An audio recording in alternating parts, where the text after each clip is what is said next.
As you can see, construction is well underway here, but this is what it looked like back in February when the arena collapsed. Seeing double at Orangefield Elementary School. 19 sets of twins scattered from pre-K to 4th grade makes for a school record. No, this is not an exotic necklace or a fashion statement. This is a real-life snake. Owner Peggy Albert says these barricades haven't just kept people off the bridge. They've kept people away from her restaurant. Then you lift from here, throw them over, and that's how you win a wrestling match right there. This is one of the hardest hit areas over here, as well as Rose Hill Acres. The water is going well above people's knees. Yovanis Roque appeared out of it, saying this isn't real and claiming that the government has been in control of his body for a long time now. Now, just driving up to it, it may not look so bad, but I got out my tape measure. It measures at least 19 inches deep.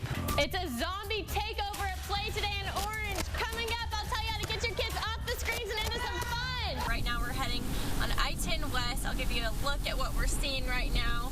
So far, the roads haven't been too bad, but of course they are slick. Nice and easy all the way down.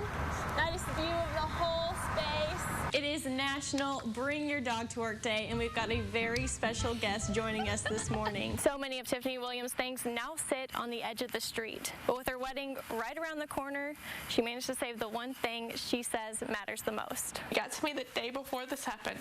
The day before. I opened it instantly, you know, was so excited, put it up, and then that night everything changed. Tiffany Williams was thrilled to walk down the aisle in the same gown her mom wore 33 years ago. I remember seeing the happiness and joy on her face. As the rain started coming down last Thursday, Tiffany and her fiance, Jason Harville, started moving the things that mattered most to higher ground. By the time it got up to here, he said that's whenever it's going to start coming in the house, be prepared. Tiffany grabbed her dress and put it in a bottom drawer in her bedroom. It's this level right here. The house ended up taking in about 10 inches of water. But there's good news. Jason, if you're watching, this is the part where you cover your eyes. I'm hoping a little bit of her luck rub off on the dress. Unfortunately, just about everything else they had for their wedding was stored in the garage, the part of their home that suffered the most. The things we were worried about the most were like for the wedding and for his kids. Now, the countdown is on. 17 days, 2 hours, 15 minutes, and 51 seconds. At this point, they're not sure what all was lost, but Tiffany says none of that matters. Come hell or high water, pardon my language. We're getting married. Luckily, the couple has already proven high water is something they can handle. And as long as we're together, we can overcome anything.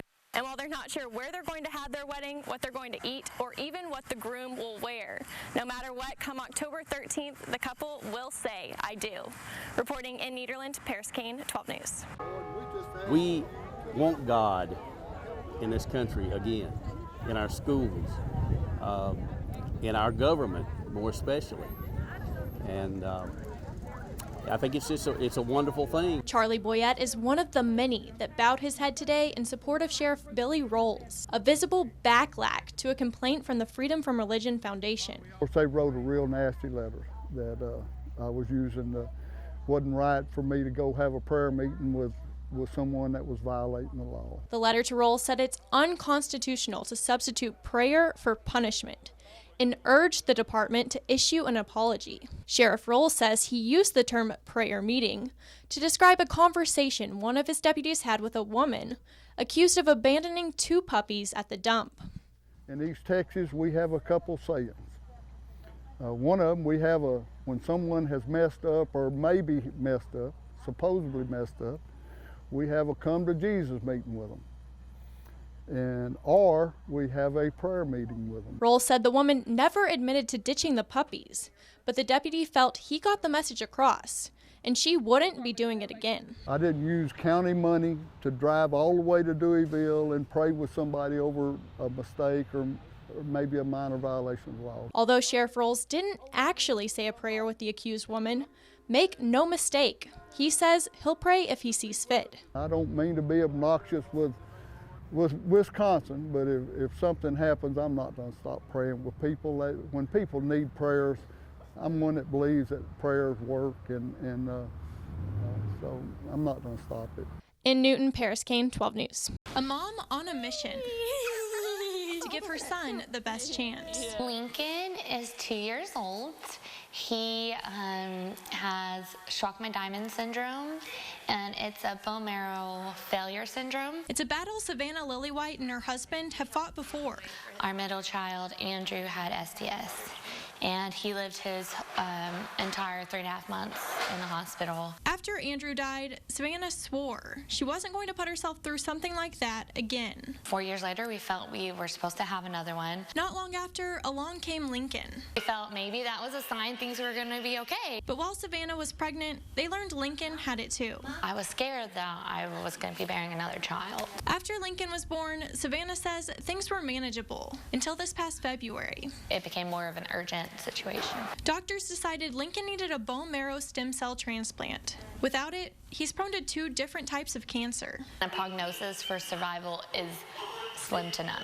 The family has to travel to Cincinnati for the procedure to see one of the top specialists in the country. They have planned in place for the most common complications that could come up because it is a life-threatening procedure. The procedure is costly and requires Savannah and her husband be in Cincinnati with Lincoln for at least 3 months, away from work. I've been very blessed by so many already.